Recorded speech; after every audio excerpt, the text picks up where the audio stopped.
Hello, I'm Dennis Halandzovskyi. In New York, a detention case involving a man named Mahmoud Khalil is quietly triggering serious concern among civil rights advocates, even though most Americans have barely heard about it. And that silence may be exactly why this story matters. Mahmoud Khalil was detained by US authorities under circumstances that remain legally complex and, for many observers, troubling. According to available information, his detention is not tied to a traditional criminal conviction but instead involves immigration and national security authorities operating in overlapping legal territory.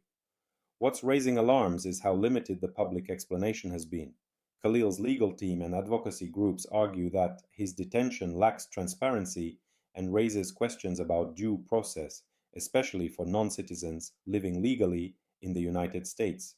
This case highlights how broad government powers can be exercised quietly with minimal public scrutiny. Civil liberties organizations warn that cases like this set dangerous precedents. When someone can be detained without clear charges, extended explanations, or open court proceedings, it challenges core democratic principles. Supporters of the government's approach argue that national security cases often require secrecy, but critics counter that secrecy should never come at the cost of basic legal protections.